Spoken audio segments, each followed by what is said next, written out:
It was an important day in the yard. Everyone was busy and excited, making notes and taking photographs.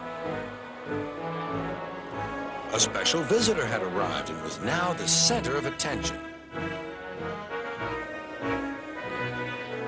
"Who is that?" whispered Thomas to Duck.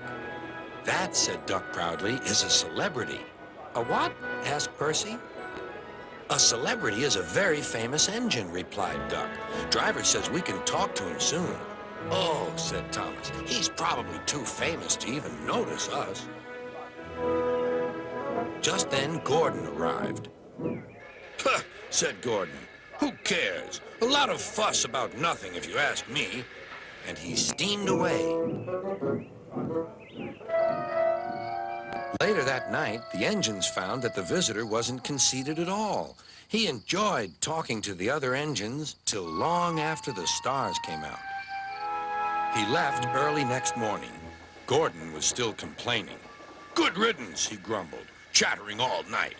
Who is he anyway?" "Duck told you," replied Thomas. "He's famous." "As famous as me? Nonsense." "He's famouser than you. He went 100 miles an hour before you were even thought of." "Huh, so he says," huffed Gordon, "but I didn't like his looks. He's got no dome. Never trust domeless engines. They're not respectable. I never boast, but I'd say 100 miles an hour would be easy for me. Goodbye." Duck took some freight cars to Edward's station. "Hello," called Edward. "That famous engine came through this morning. He whistled to me. Wasn't he kind?" "He's the finest engine in the world," replied Duck. Then he told Edward what Gordon had said. "Take no notice," soothed Edward. "He's just jealous. He thinks no engine should be famous but him. Look, he's coming now." Gordon was running very fast. His wheels pounded the rails. "He did it, I'll do it. He did it, I'll do it." Gordon's train rocketed past and was gone. "He'll knock himself to bits," chuckled Duck.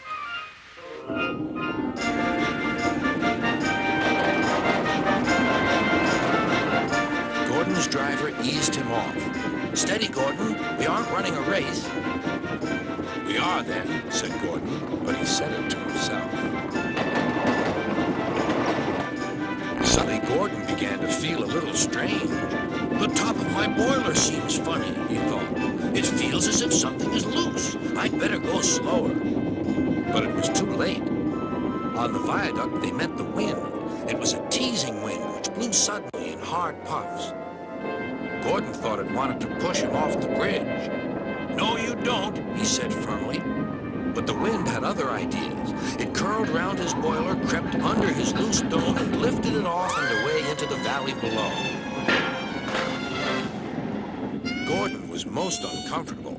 The cold wind was whistling through the hole where his dome should be, and he felt silly without it.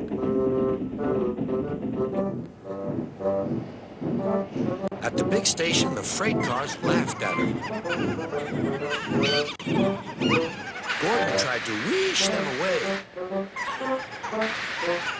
but they crowded around no matter what he did.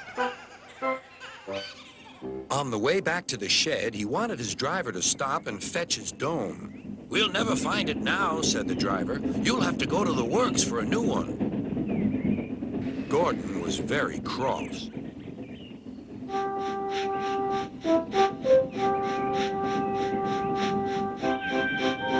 "I hope the shed is empty tonight," he huffed to himself. But all the engines were there waiting.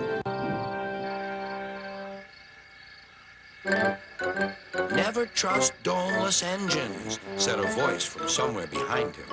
"They aren't respectable."